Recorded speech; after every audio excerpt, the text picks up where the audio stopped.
Sorry, everybody. Can you guys hear me okay? Thumbs up.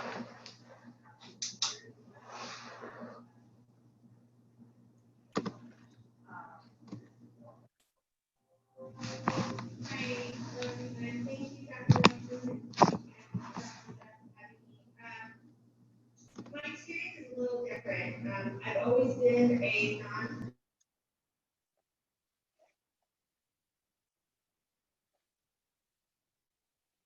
I'm gonna wait a few more seconds as more people log in.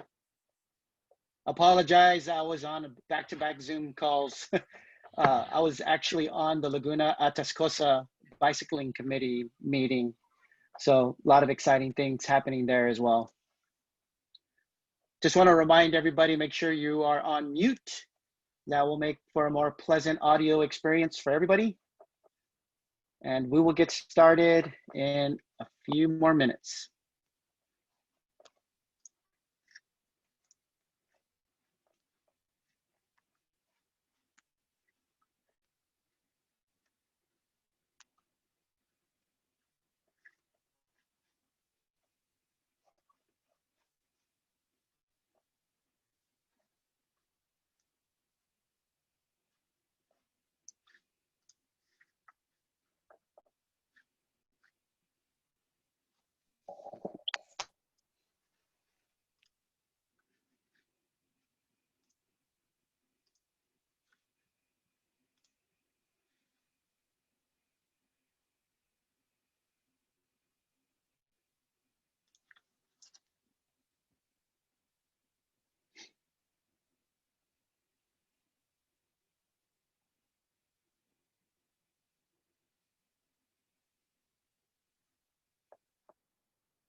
Can y'all hear me now?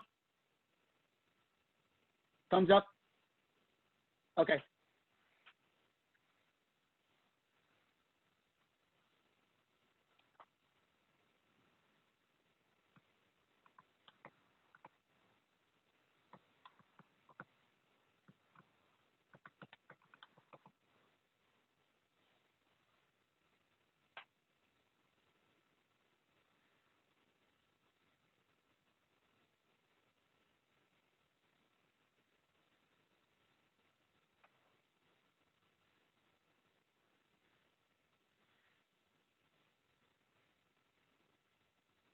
Anybody else having problems with their audio?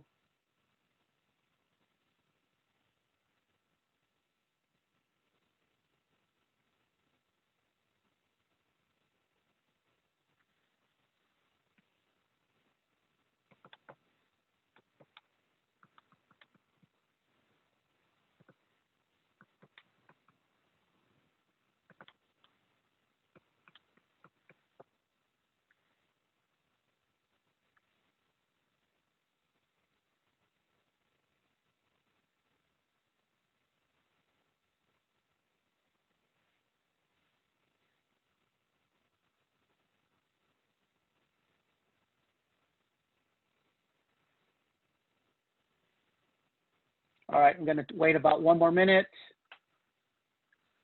Marty's joining.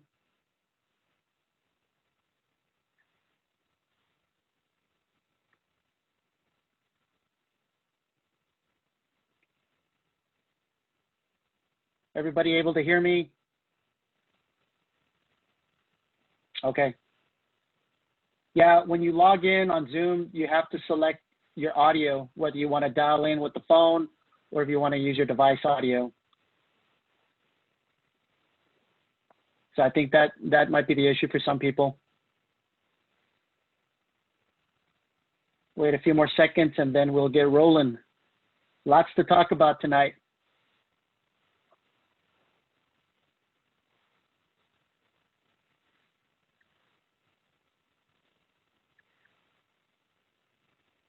Chris, you got audio?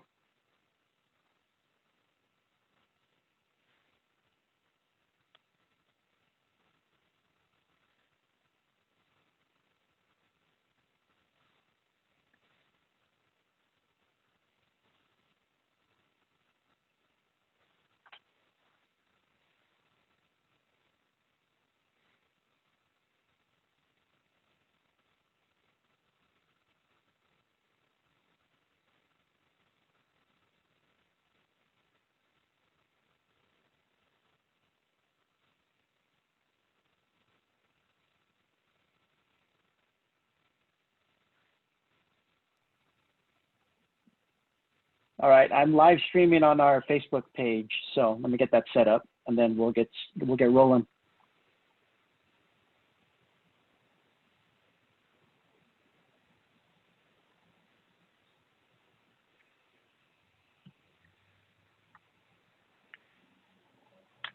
All right, I think we got everybody here. Hey, Bubba. Hello. Don't sound so excited to see me. All right, let me get my prezo set up and we will get this party started.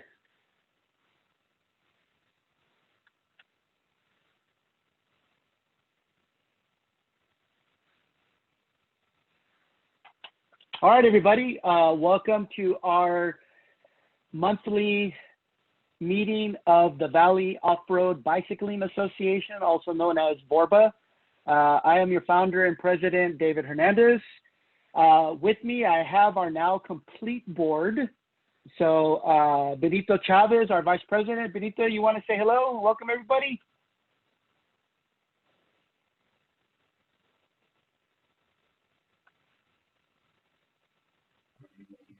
Hi, everybody. Benito Chavez here, Harlingen.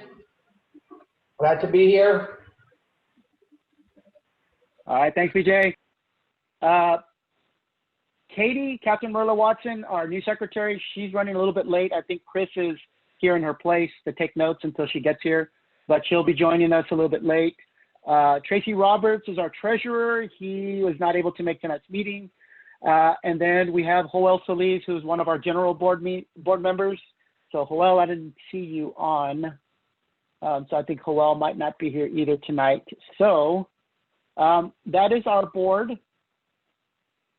And let's continue. So for tonight's meeting, as our previous meetings, we're going to kind of go through a few updates in regards to what our organization is doing. We'll do some trail updates. I know we've upgraded some of the statuses to some of the trails as weather has been really nice this week and looks like we're going to have another week of good weather. We'll talk about expenses, and we've been really busy over the last month. There's a few action items that we're going to be talking about that is going to lead into the discussion, I'm sure, that will kind of open it up to our membership to be talking about. So just to kind of get things started, as far as updates, we've had a lot of movement in getting new people to join our organization, and we're not even in a membership drive season right now. This is well after the June membership drive, summer membership drive that we did earlier. So we've had, as it currently stands, we are 95 members across the Rio Grande Valley.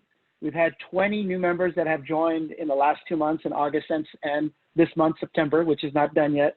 And the contribution is about $33.27 per person, which goes toward our budget, our funding that allows us to fund projects and purchase items like tools and things of that nature. So we're able to net back what's given to IMBA. IMBA does take a % of that, and then we're able to receive some of that funding back so that we can use for a variety of different projects that we have going on, which you'll learn more about. So that's really great. we do have another membership drive coming up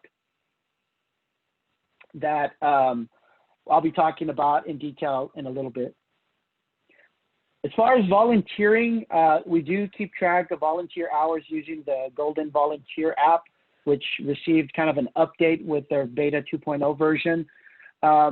This allows us to track all the hard work that our trail builders, our trail stewards, and just people in general that are going out to our trails and maintaining them so that we can continue to ride them. So you can kind of see just some of the work that's done. I've got, pictures of like Ivan and some of Ramon's crew.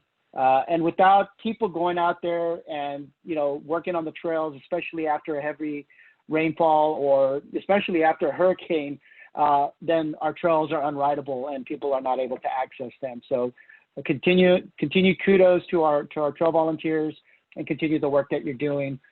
We'd like to increase this number. We know that there's more going on. It's just a matter of capturing it. So right now we're tracking 15 total volunteers across all 4 trail systems with an aggregate number of about 87.92 hours. And one of the things and one of the reasons why we use Golden Volunteer is that it provides a daily laborer's wage for that time that you're putting in. And this comes in handy. This is not money that we're getting, or it basically quantifies your time and allows us to show that to, let's say, a city Parks and Rec director or a grant that we're applying for. We can quantify and say, our volunteers are putting in X amount of hours that equates X amount of dollars. So that's just the reason why we track this, and it just benefits. It gives us data to kind of work off of, and that's important when applying for competitive grants, and especially when working with municipalities like we currently do right now.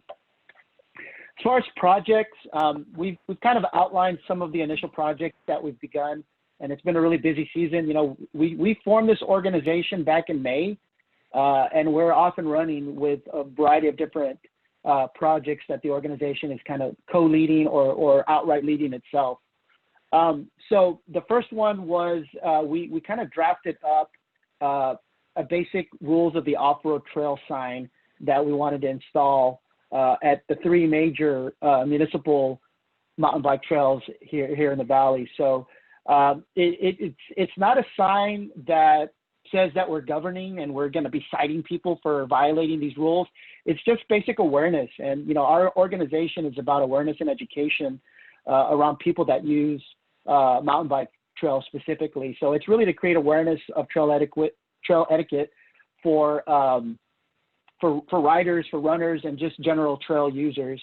And we've already placed the sign at Brownsville Montebella, which you can kind of see in the next picture. And this was in conjunction with the city. Obviously, we can't install signs without approval from the city Parks and Rec department that runs these trails. So we're really fortunate. We've got great relationships with the 3 Parks and Rec directors for the 3 major trails. So we drafted these signs in collaboration with the city. You'll see that it has the city logo and it has our VORBA logo. And then it's got a QR code that basically allows that takes them to the VORBA Facebook page where they can get trail status updates that are pinned as announcements on the top of the page. So you can kind of see that. You'll notice that Harlingen Arroyo, the sign is pending their city commission meeting next month on October 7th. So once it gets past that, obviously these require parks approval, and then if they have an advisory board or city commission or even city manager requires all those levels of approval before we're able to put in that signage. In the case with Mission, the Mission was one of the first trails we wanted to install because it's the most highly trafficked trail, but they're waiting on a city ordinance on the helmet law. So they want the sign to say helmet required versus helmet highly recommended. So I talked to Brad Benson, who said, let's hold off on installing the sign until we get this passed, and then we'll get it going. So right now that's on hold. But this was one of our first projects. We got approval from our membership and our board to make the purchase for the signs. And we're really happy that we were able to get this going. And that's project number 1. Project number 2 is still in progress. And this is the uniform trail marking system using the carcinite fiberglass strips that are installed. You can see a sample picture of what these look like. They're about once they're in the ground, they're probably about 4 feet high. And they're probably the least intrusive marker type that you could put on a trail. You know, I've seen everybody put like fence posts or big arrows. This is really, like I said, less intrusive, but it's high visibility. The decals that are on the trail marker are reflective and can be easily be seen by a rider at day or at night, rider or runner, day or night. So the markers are there to kind of indicate directional trail flow. You can kind of see the arrow at the very top of it. It also provides a difficulty rating for that trail segment. And we're following IMBA's trail rating system of basically white, green, blue, and black, you know, white being the easiest and black being most difficult expert level. Right now, we probably mainly will have, you know, green and blue at most of our mountain bike trails. It also shows like which of the allowed trail users. So obviously mountain bikers, trail runners. I know like in Brownsville, they have disc golfers on the perimeter loop. So it'll indicate like which of the different types of trail users that are allowed. It also indicates just some of the rules of the trail. So obviously no headphones. If you can't hear your surroundings, then you can, you know, it becomes a risk.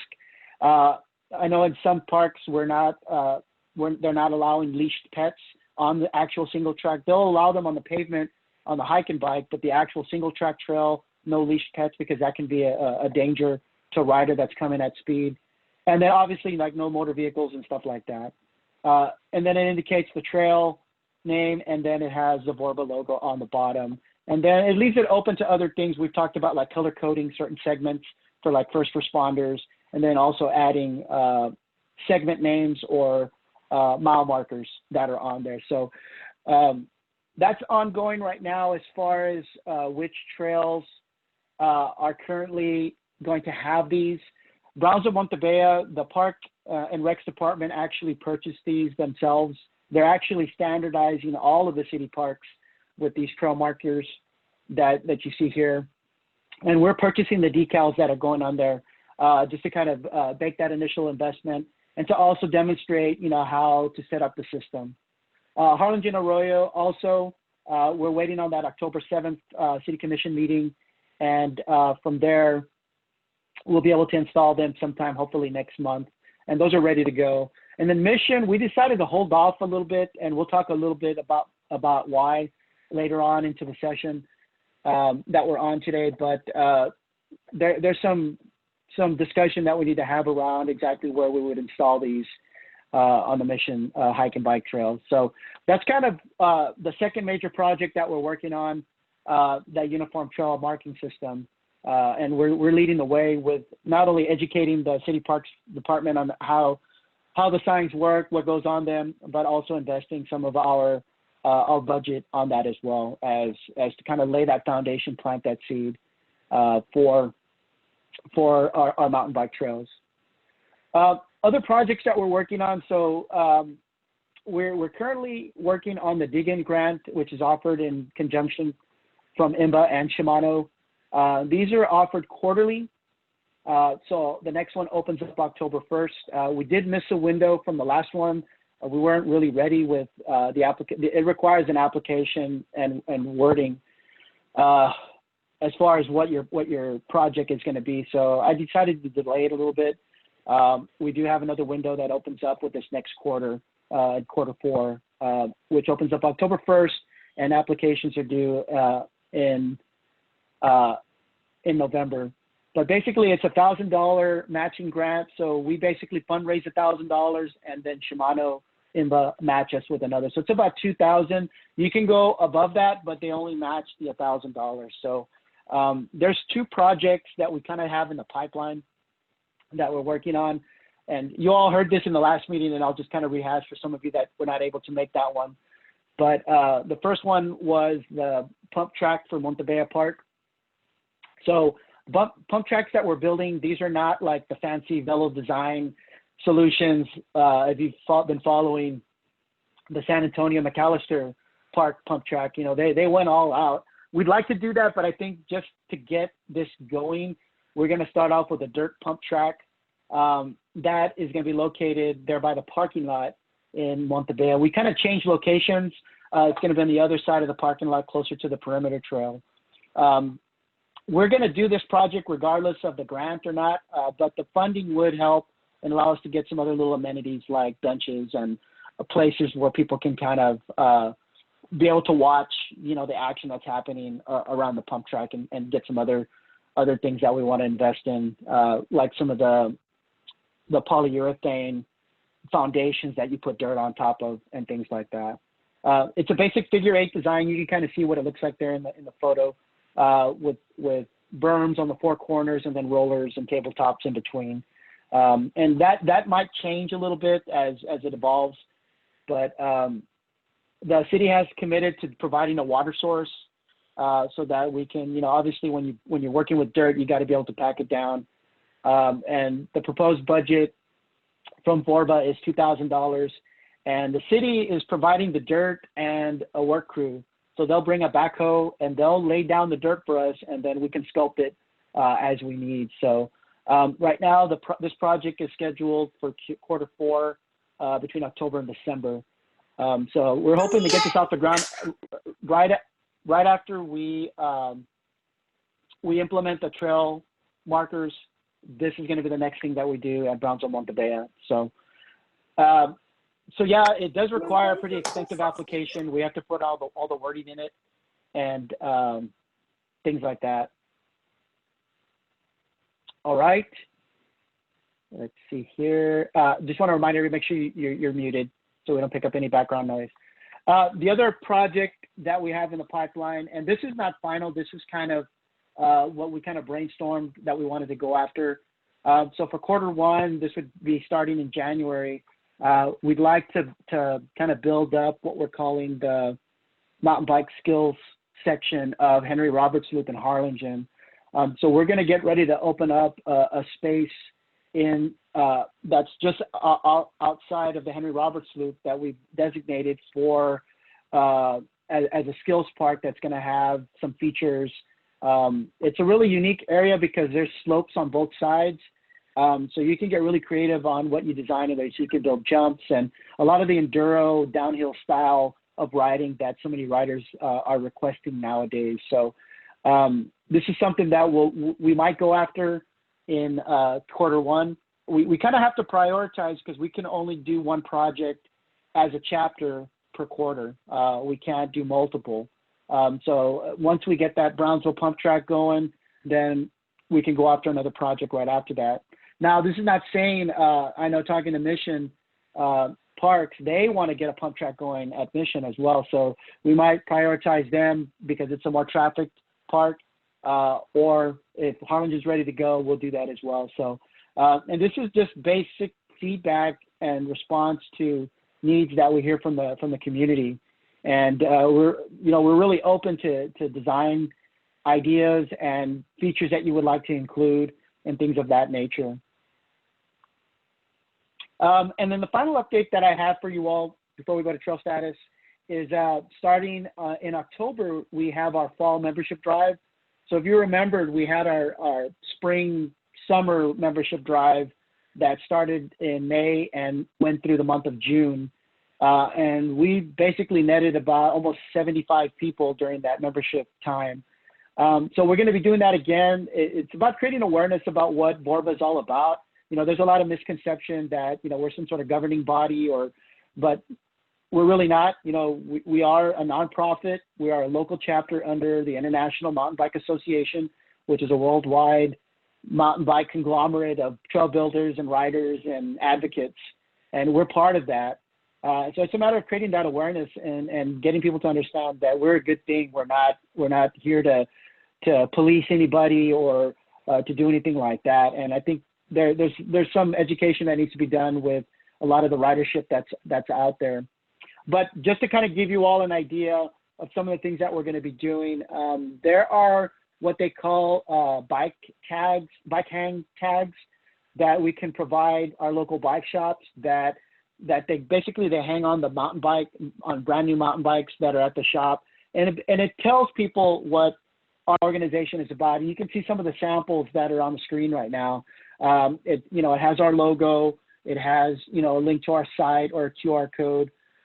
and it just tells them the benefits of being part of VORBA, you know, as a mountain biker or gravel rider or an off-road rider. So we're going to be doing an order of these. I'm waiting on the template from IMBA, and then we just basically populate it with our logo and our information. And then we'll distribute this at all the local bike shops so that when somebody does buy a new mountain bike, they'll know that they can be linked to our organization right away. So that's one of the things that we'll be doing. This kind of gives you an idea of the timeline for our outreach. So we'll be, you know, anybody that hasn't renewed with our chapter will obviously send an email and a reminder saying, hey, come back and join. But we'll also be reaching out to new people, obviously through social media. So through our Facebook account and through our Instagram, we'll be doing, you know, a marketing campaign to get people to join IMBA and to join our local chapter. So you can kind of see that. Now, whenever we do a membership drive, obviously there are prizes that come with it.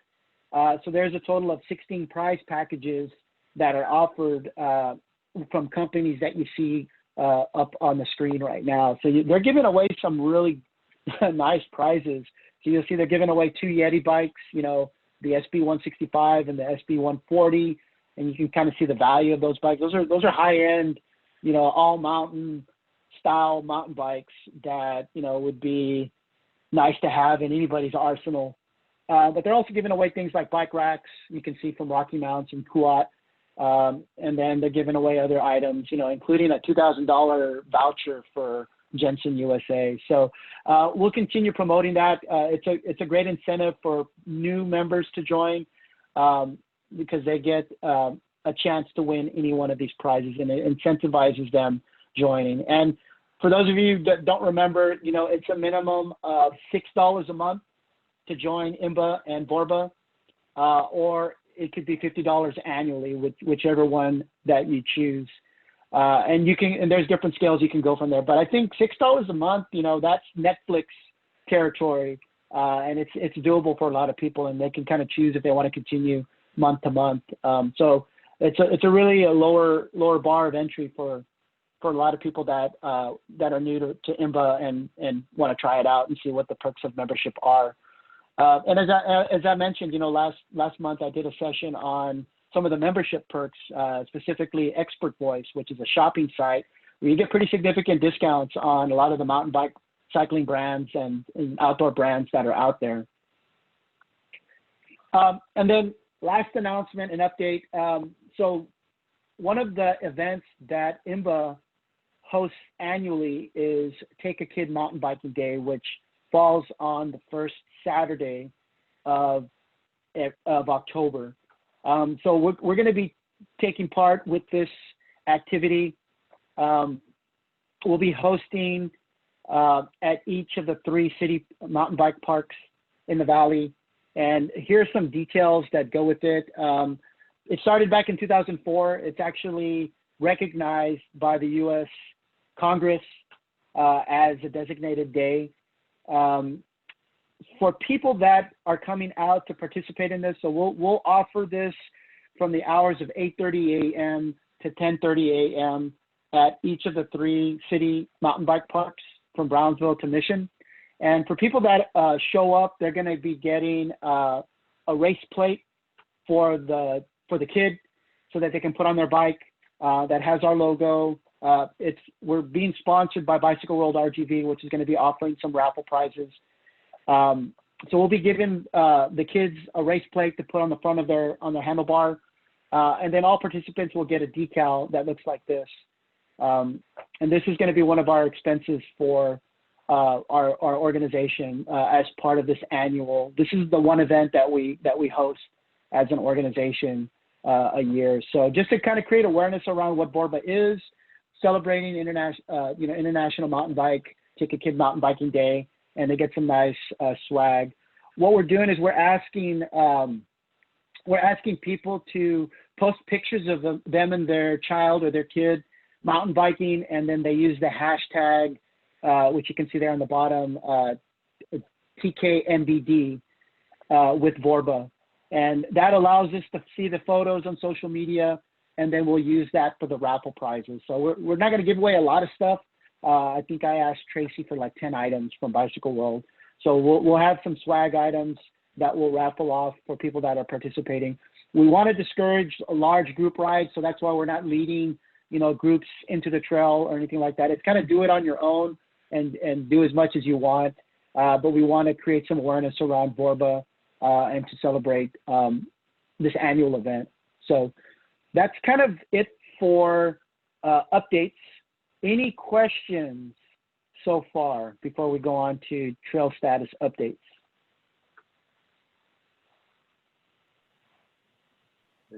Hey, David, it doesn't appear that your PowerPoints aren't going to the next slide. Okay, let me see.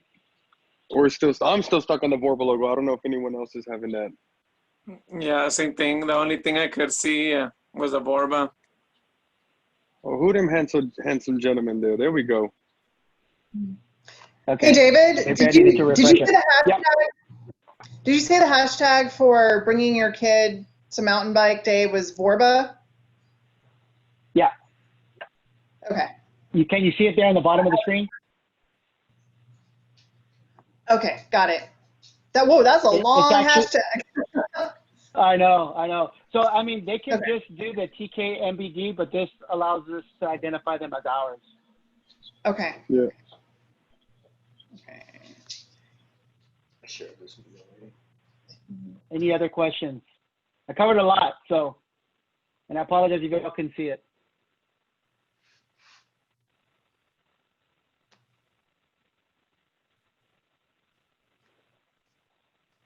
All right.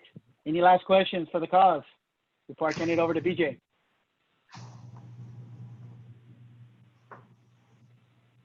All right, BJ, take it away. All right, can everyone hear me? Hear me all right? Yeah. All right, nice. Okay, well, as far as Harlingen, the Henry Roberts Loop is dry. It's rideable, a little bit of tall grass, but it's completely dry as far as the Henry Roberts Loop.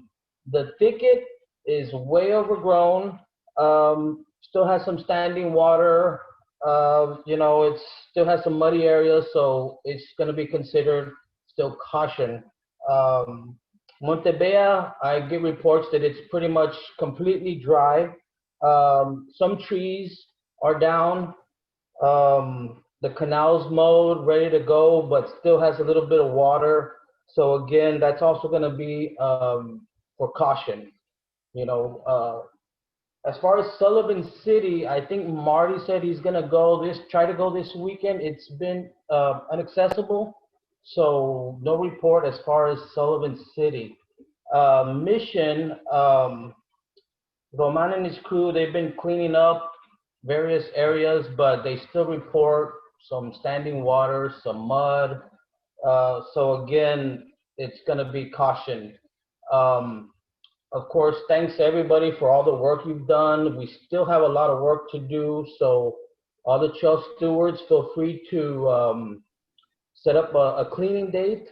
I was hoping to start setting something up maybe in a couple weeks. Maybe we can do something a little more organized, maybe have some food, drinks available for everybody. But we'll, you know, the trail stewards we can talk about that amongst ourselves and maybe try to set up a date. And that's basically the trails right now. Again, we've done a lot of work, but you know, there's always a lot of work to be done. So they're rideable, but they still need a little love. Anyone else have anything to report? Something new for their local trails?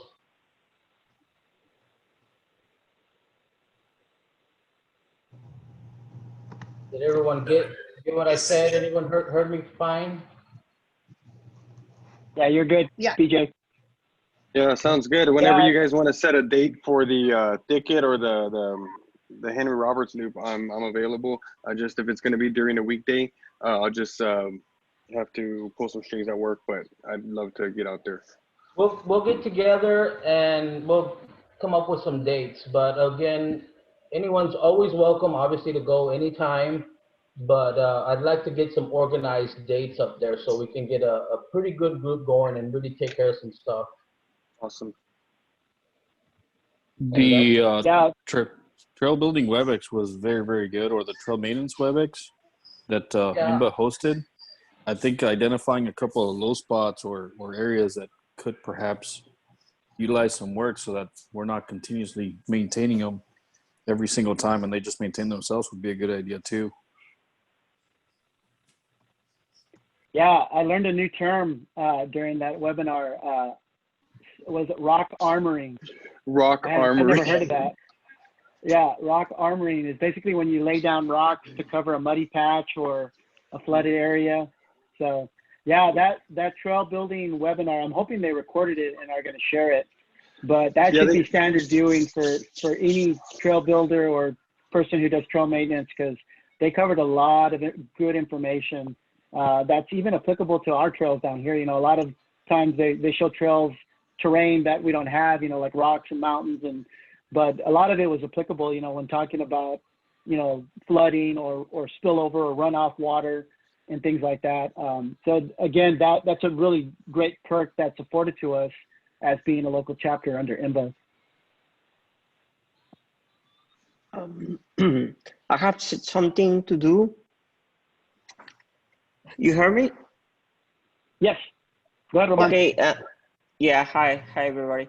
On Mission Trails, when I coming back from a vacation, I see somebody dump a truck of caliche, and I see yesterday when I running over there, somebody fill it up some spot with caliche. So I don't know if it's the city or somebody else, but I noticed this only a couple days ago. There left caliche in there for be used, but I don't know exactly what's going on with this caliche. Yeah, it's the city. I did talk to Brad Benson today from City of Mission Parks and Recreation, and I did bring up the topic of the city crew going and doing maintenance in the interior trail, not just around the restroom and the parking area. And he did let me know that they've put in caliche to cover some of the muddy spots. I don't know if we want to call that armoring, but I guess it is what it is. But he shared with me that they're trying to hire more people, that they don't have the personnel yet to maintain and get on a rotation. So, and we dealt with that in Brownsville. I know we had one of the city Parks and Recreation workers. He passed away from COVID. So that's kind of a universal issue that a lot of our city crews are facing, is that they just don't have the personnel, because a lot of times they're not just maintaining the mountain bike trails, they're maintaining all the city parks. So, but it's on his agenda. I brought it up, and you know, we'll kind of work at it from that angle. But yeah, it's the city that's bringing the caliche. Okay, great.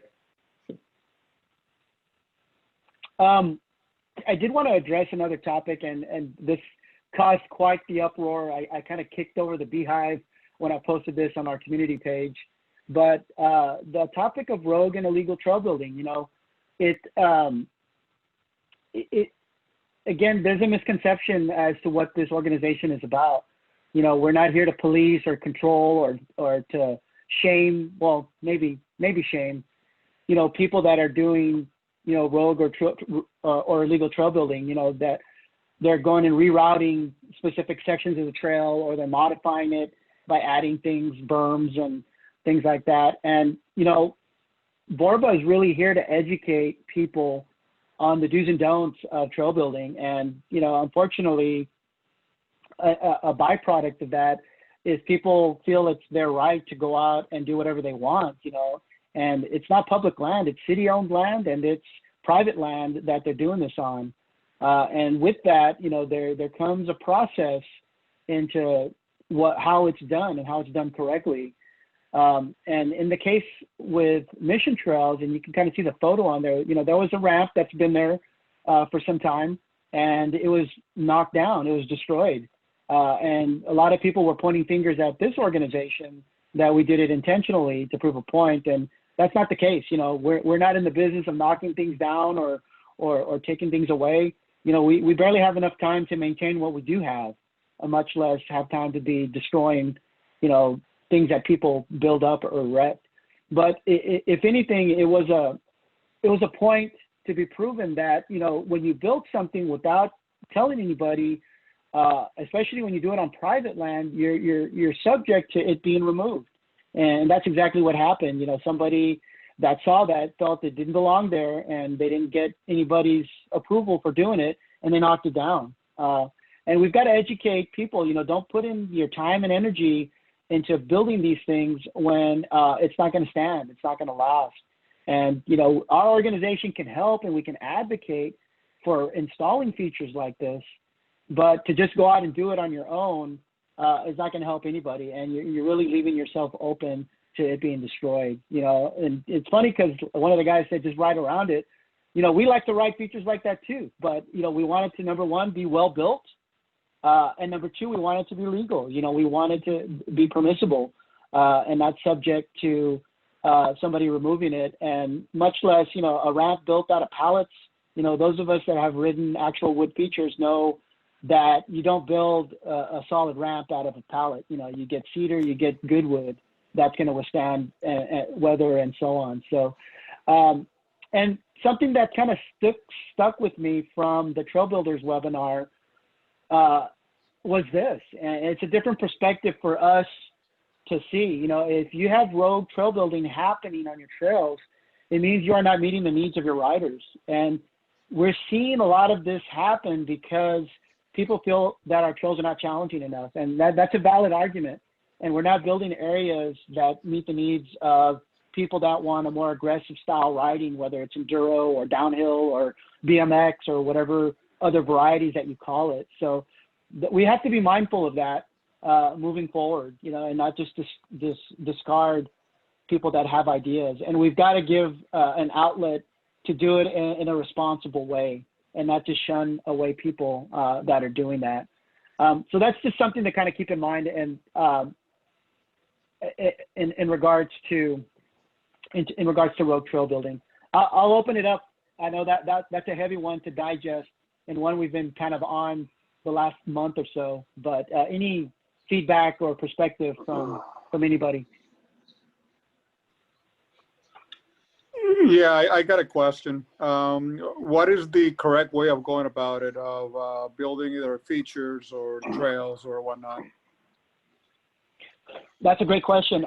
I know we don't have anything in place that allows people to communicate to VORBA as an organization on ideas that they have. I know I've been getting messages one-to-one from people like, hey, I want to do this, I want to do that, and we kind of take it on that way. But one of the things that I want to do, and we're not ready for it yet, is I want to install some sort of link or website that people can go to, put their ideas, and then we can come back and meet and decide where would be the best fit on the trail, and then get that type of approval. Especially if it's on city land, we do need to get approval from the city, from the land manager, to install that. Now, if it's on private land, and we're going to get into this later, then we really have no control over that, because, you know, it's whatever the landowner wants. And if they don't want ramps and features, we can't control that, you know, because it's on their land.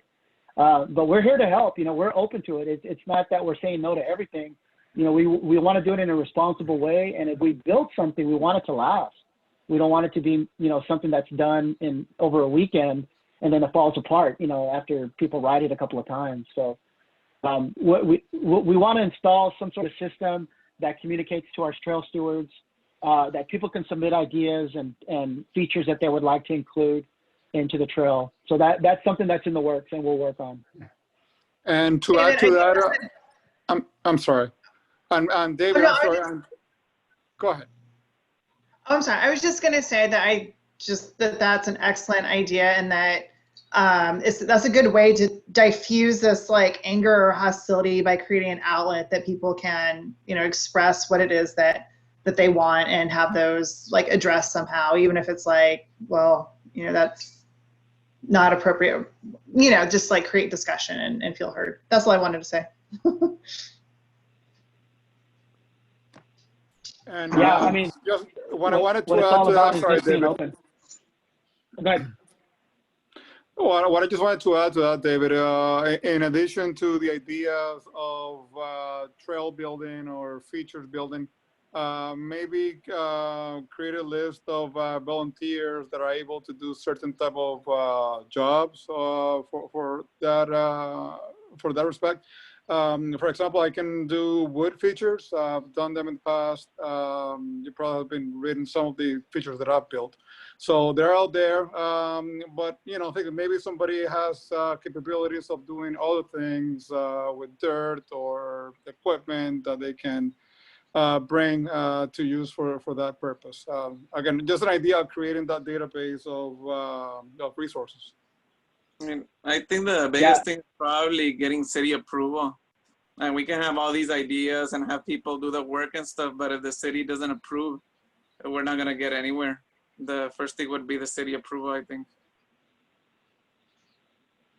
Yeah, great ideas. I think having a database of who can construct wood features, I think that's a good starting point.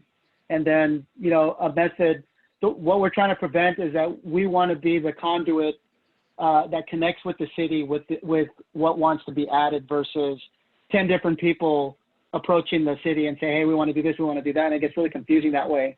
If we filter it through us, then it makes it an easier ask when we approach the city and say, hey, we want to build a berm or a wall ride of some type and things like that. But yeah, we'll work on this. This will be a topic for discussion in our next meeting, but we'll figure out some methods that we can get feedback from the community on features that they want to have, and then we'll go at it from there. Critters has something to say. David. Yes. David, I had a question. Go ahead, Chris. Yes. So regarding mission trails and this whole conversation, I was thinking about reopening the old rock garden that we put in there on Psychopath like 8 years ago, 10 years ago or something.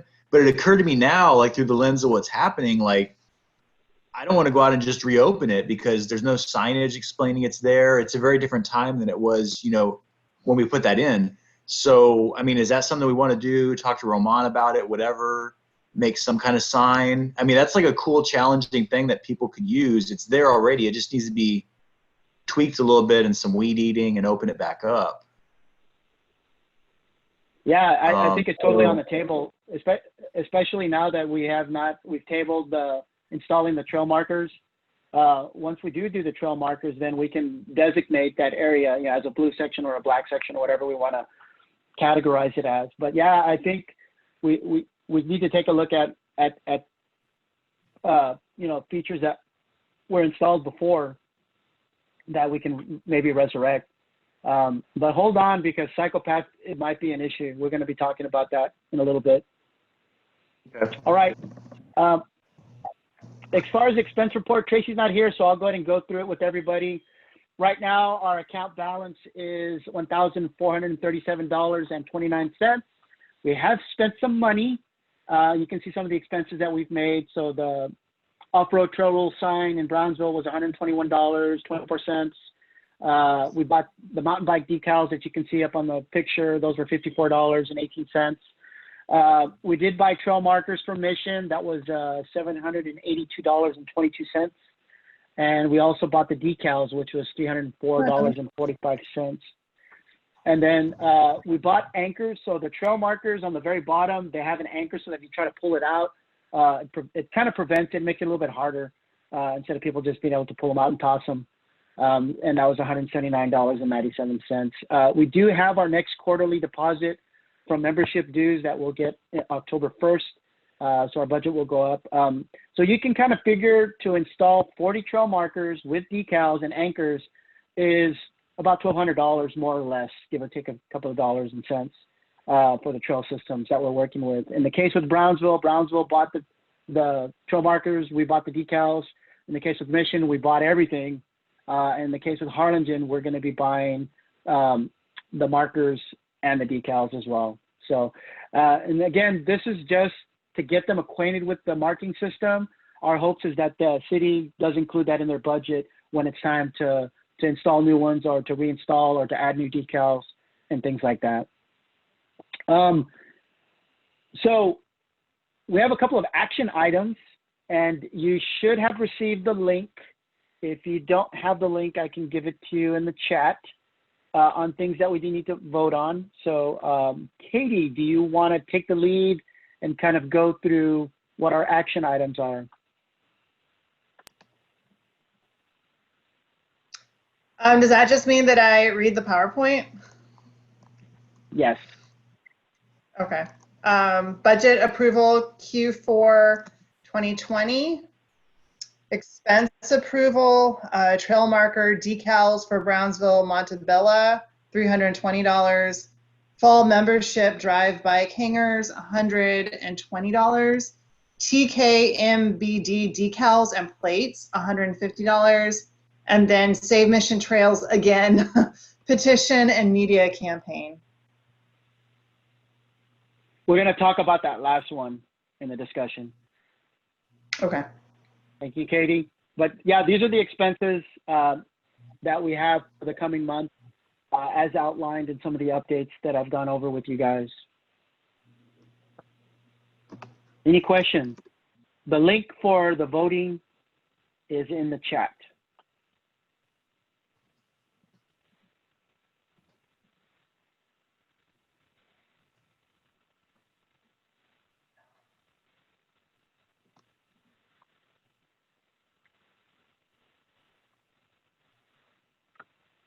And I think I can show you all real time as we're voting.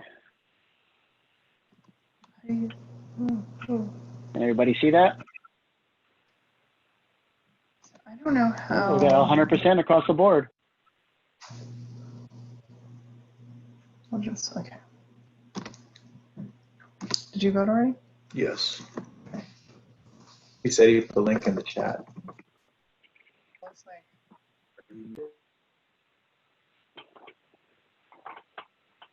All right. So as everybody's voting, the last topic for discussion, as you can kind of see from that last bullet, is the Save Mission Trails, again, petition and media campaign. So a couple of things with this, and some of you might have already heard some rumors in regards to this, and I want to kind of lay it all out on the table with what we're facing. Let me pull up my presentation. So everybody take a look at this map right here. This currently shows the lap at Mission Trails, which is, correct me if I'm wrong, Roman, it's about 12 to 14 miles in length. Yeah, 14 miles. 14 miles, okay. So this shows you how much of the trail is on City of Mission property and how much of it is on private property or the, Dr. Nevada's property that surrounds Mission Trails. So this has become a little bit of an issue on two fronts.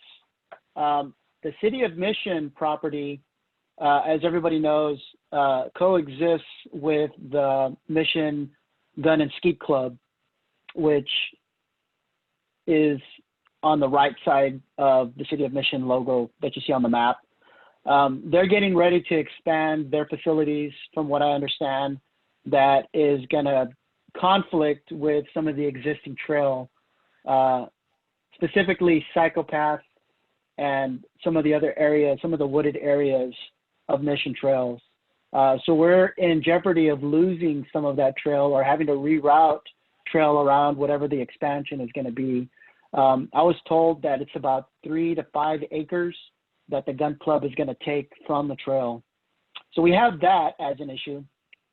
And obviously, the majority of the trail currently exists on private land. Now, it's been kind of an unwritten rule that they've allowed access, but I've been told that the owners don't want trail, they don't want mountain bikers on their trails. So there's some things that are happening in the background in regards to the City of Mission trying to acquire the land, and that's been ongoing. I don't know if that's going to happen or not, but we might have a battle on our hands with us losing access to Mission Trails as they currently exist.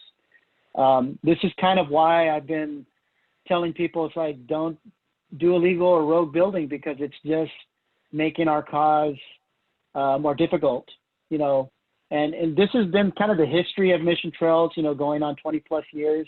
It's been kind of added on and built, you know, just without any type of land access agreement by any organization or club. And I really want to make it right, but I want to kind of let things play out at the end. So, number one, we do want to embark on a campaign to get signatures, you know, start a petition on saving Mission Trails, similar to what happened back in 2011, where, you know, they did T-shirts. This time we have social media and we have other avenues that we can promote this. But the idea here is to capture people that want continued access to Mission Trails as they exist today. So this can be done through a variety of methods. Where I know Katie and myself were working on a change.org site that people can just go and sign up. We were also talking about designating some weekends where we can get people to sign a petition, and so that we can go to the City of Mission Commission and the mayor and say, look, you know, anytime you take away green space, especially an area that it's as well utilized as Mission, you know, hike and bike trails, you know, it's an unpopular move, especially when, you know, you're expanding a gun club, regardless of the contract that's happening. So that's one course of action, is we want to start a petition. The other one is to start a media campaign on social media. So on Facebook, on our Instagram account, just creating awareness, saying like what do we stand to lose, and why do we want to continue to have access to it? So, and that's one of the action items that we as a membership, I want us to make sure that we're all behind. You know, are we for saving Mission Trails, or do we want to stay out of it and let it, you know, let the chips fall where they may? And I know several of us are very passionate about, you know, having worked on this trail and given time and blood, sweat, and tears for it. And it's going to be that time again where if we want to continue having Mission Trails as we see it, you know, we need to kind of stand up and work for it. So I'll open it up for discussion. That's kind of where we're at right now in regards to the status of Mission Trails. And this has impacted us putting up the sign and the trail markers and all of that, because we want to make sure that it's legitimate with what we have access to. So open it up, discussion. What are y'all's thoughts? David, this is Marty. I'm going to give you a little bit of history on this thing. When we built Mission Trails initially, and there were only a few riders out there, Eddie, while he was working at Pan Am, he actually asked Navares if we could use that property, and he allowed us to use it. But keep in mind, at that time there were maybe 10 of us. It's not like it is now. I mean, this is before any of the paved trails were put in or any of that. So my question to you is the city negotiating with him on use of that land? Because that could influence how we respond to the gun club issue. They are. I was basically told to not share this image, and that negotiations were ongoing with the Navares family about acquiring the land. So how far they've gotten, I was not given insight into that, but they are working on that. And I believe they've been working on it for years. See, my initial response was to go on the offensive rather than the defensive in terms of the gun club. The gun club, I mean, back when they were trying to just land grab the whole thing, you know, they were being very aggressive. And, you know, it wasn't, the trail system wasn't nearly as popular then as it is now. I believe if we wanted to put an end to their, you know, aggressive nature, we need to put them on the defensive and say, you know what, we think having a gun club by an, you know, an area where people are out with their kids and everything is a bad idea, and we think you should relocate the gun club somewhere else. Then we're put them on the defensive rather than us being on the defensive trying to keep them out. Now, that may not go over very well with the city. That's why I'm saying that, you know, maybe, I mean, I hate to say it, but there may be a trade-off there where we, you know, we work with the city and say, well, if you guys can, you know, acquire the other property where it's secured, then maybe we would be willing to not put up too much of a fight to lose a certain part of it. Yeah, that's totally on the table, and I believe I met with Brad a couple of months back, and they're acquiring a slice of land where military and the levee kind of intersect. It's kind of a triangle. They're acquiring about 10 acres, and I really felt like they were saying, like, you're going to lose some trail, but look, we have this land that we can expand, and it's like totally way south of what the current trail as it stands is, but that might be possible. I mean, if it's a trade-off where we're losing a couple of acres and maybe a section of Mission Trails, but we're gaining all the rest and it becomes city property, you know, that might be, but I agree with taking the offensive. We can't sit back and just wait for it to be taken away. We need to show numbers right now. That's why the idea of the petition, and then the social media awareness campaign as well. Yeah, real quickly, two other issues to consider here that I think are really important that I think just has to do with having ethics is that this is effectively the privatization of public land within the context of a community that has like the highest rates of obesity, diabetes, heart disease, and yeah, there's been zero, from what I understand, like what's called like community buy-in from the city of Mission, and I live in Mission and I'm a taxpayer. So those are maybe some other angles to consider. Yeah, I appreciated Katie's perspective, because that's a really valid point and argument that we can make. In addition to, you know, losing green space, is that the health benefits to the community, having an area where people can go walk and ride and do all that, you know, especially in an area that has a high concentration of diabetes and you know, other underlying health conditions. We can make that argument, and that's some of the wording that we want to put into the petition, saying like, we stand to lose, you know, community access due to the privatization of some of this land with the gun club, and make that argument against. So yeah, that's the plan.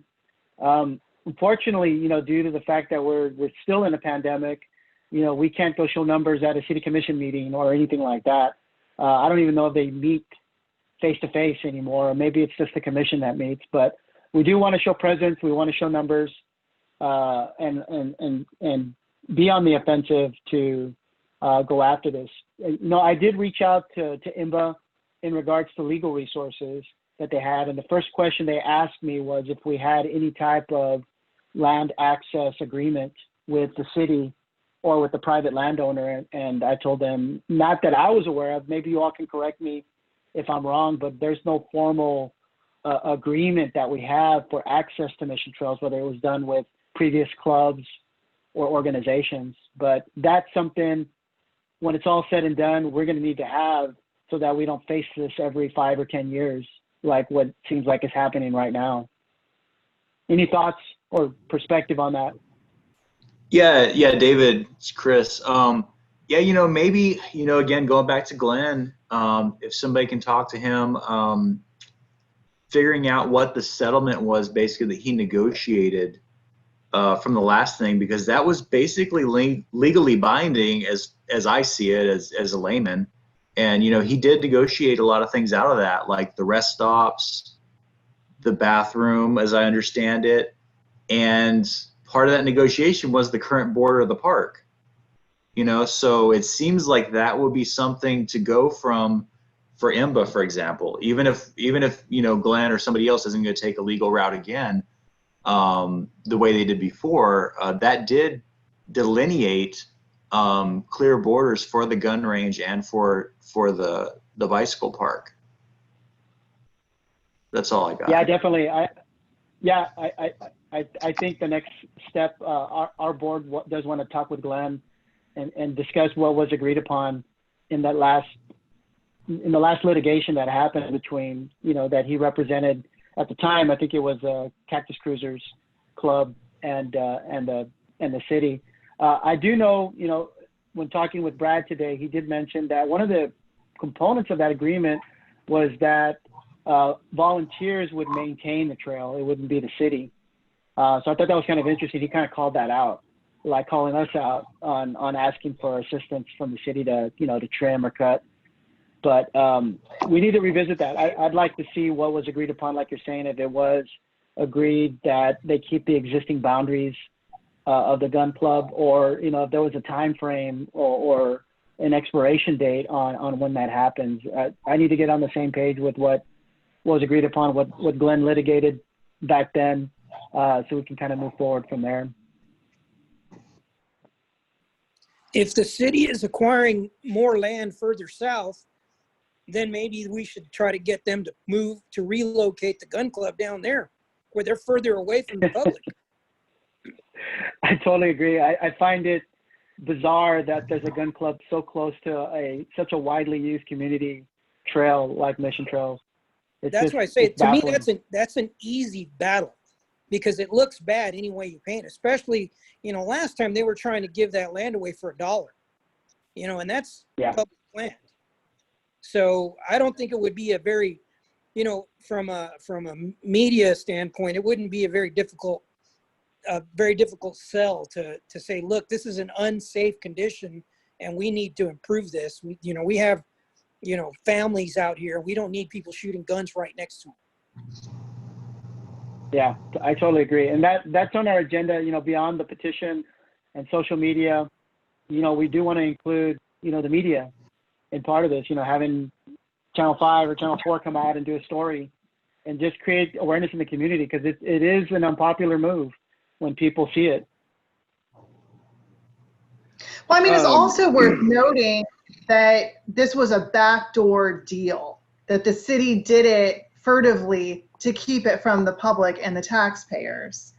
I mean, this is so unethical, and like, this would be so easy to blow up between like a petition and a press release. And I live in Mission. I know several of you on this forum right now also do. And like, we can request a meeting with city council members and the mayor and have the press show up. Definitely. So, I mean, one thing that I think is worth considering, like totally aside from what Katie said, is, you know, it's easy I understand that you have, you know, a relationship with Mr. Benson over there at Parks and Rec, but, you know, in the big scope of the history that we've been out there, it's easy for them to say, oh yeah, we're negotiating to try to buy this land, but somehow I don't feel that their negotiation to do that is as aggressive as their willingness to give away land to the gun club. And also, that land has been there forever. If Navarez wanted to sell it, he could have done so a long, long time ago. You know, and we've seen stuff like that where there's a land donated up in Sherryland for a school or whatever. Like, you know, it's really easy to say, hey, we're trying to get it for you. You know, as an olive branch out to us while they're giving away the better land to the gun club that wants their premium spot. Yeah, there's still a lot to sort out, obviously, and you know, for me, kind of, I'm on the outside looking in, but I appreciate everybody's perspective, and this is just kind of the path that we're going to follow, and take the offensive and create awareness first, and then just kind of go from there. Obviously, meeting with Glenn is going to be a big, important part of this process. And then from there, we'll determine what our next steps are going to be. David. Any last questions or thoughts? Go ahead, Roman. Yeah. Yeah. first is the thing. Losing land for mission trail is a rumor. So must be sure this rumor is true or the mission have intention to take it out of this land.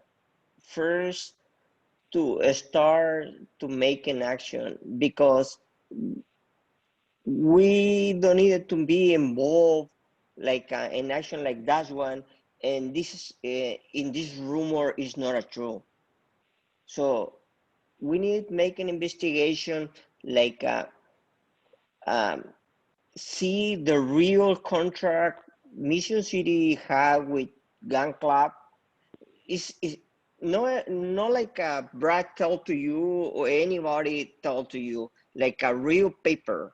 You know exactly what's going on, when is do it, and what is mission say about that one.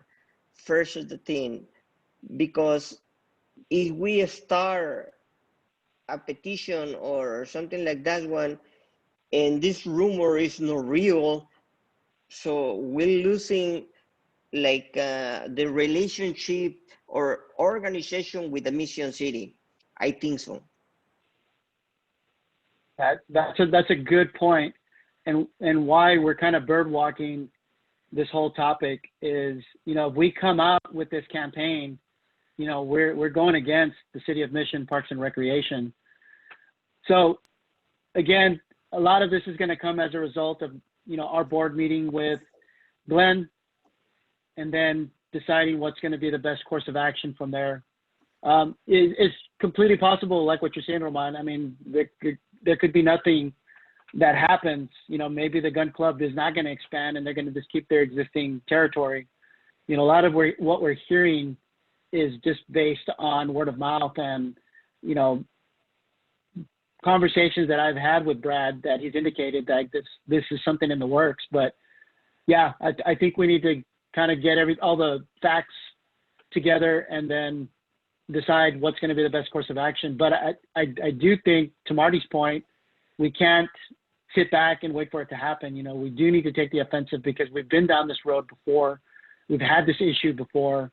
And, you know, here it is again. And when it's all said and done, you know, we would like to get this gun club either relocated or limited in their ability to expand, and hopefully that would cause relocation, because the fact that it's so close to a city mountain bike trail poses an issue that we need to hopefully take care of. And finally, you know, we need some sort of agreement, you know, so that we don't face this. You know, we need an agreement that indicates that this is going to continue to be used as mountain bike trails, as developed, as built, and we don't lose any of that.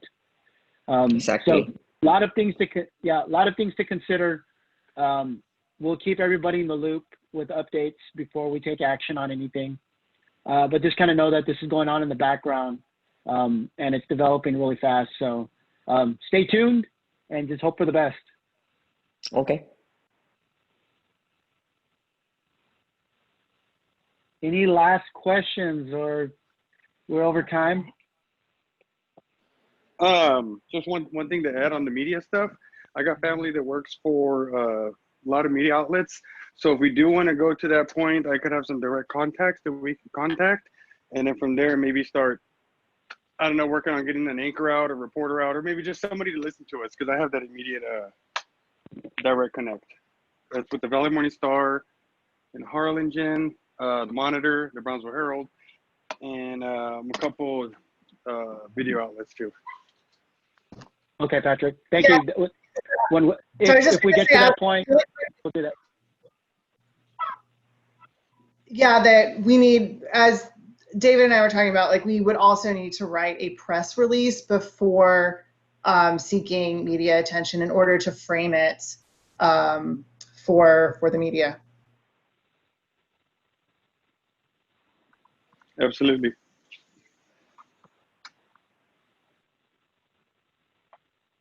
All right, everybody. But that's good to know. Yeah, no, I appreciate that. Thank you, Patrick.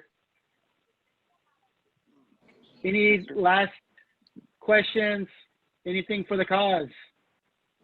I don't know. My son really freaked out when we went and rode Mission and saw there was a gun club right there.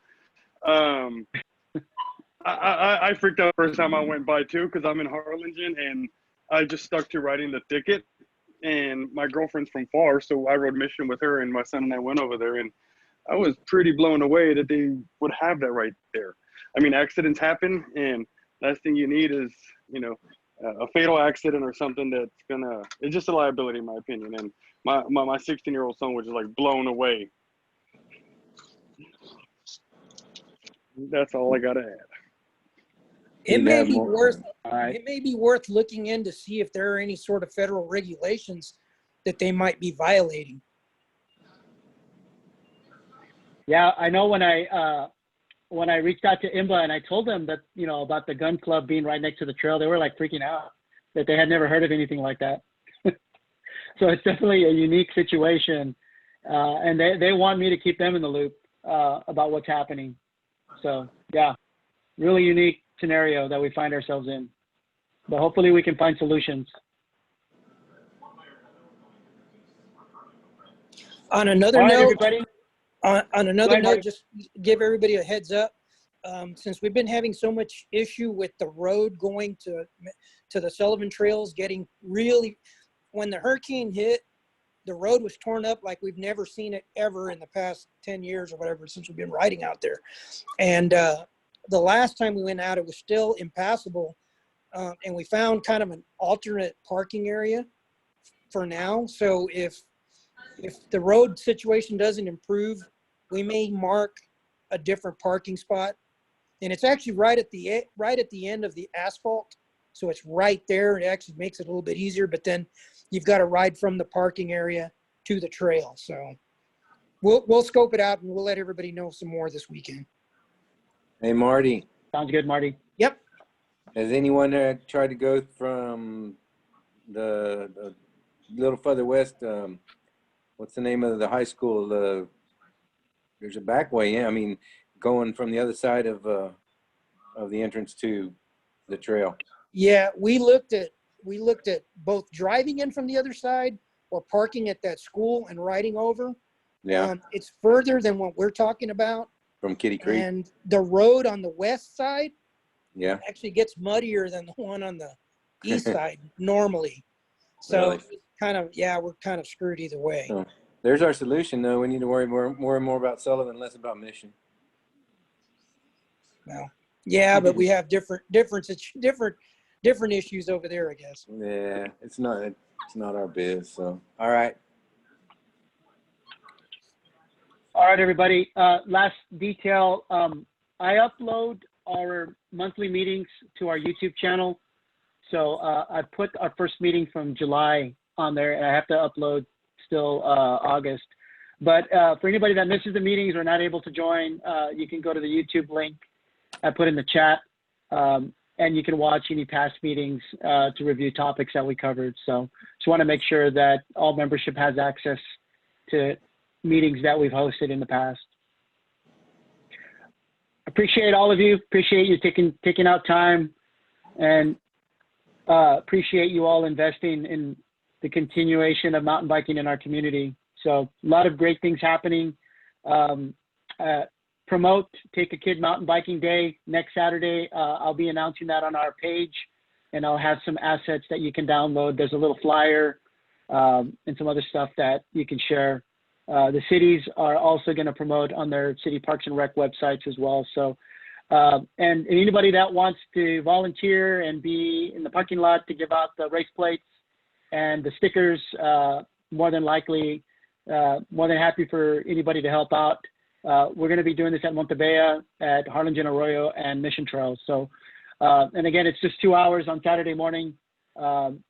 You can give out the materials, and that just helps create awareness around the day and our organization. So thank you all, everybody. Y'all have a great night, great weekend. Get out and ride. Weather should be good. I'm hitting Spider Mountain again this weekend, so I'll be thinking about you all. So thank you, everybody. Have a good one. Thank you. Thank you. See you, man. Be safe.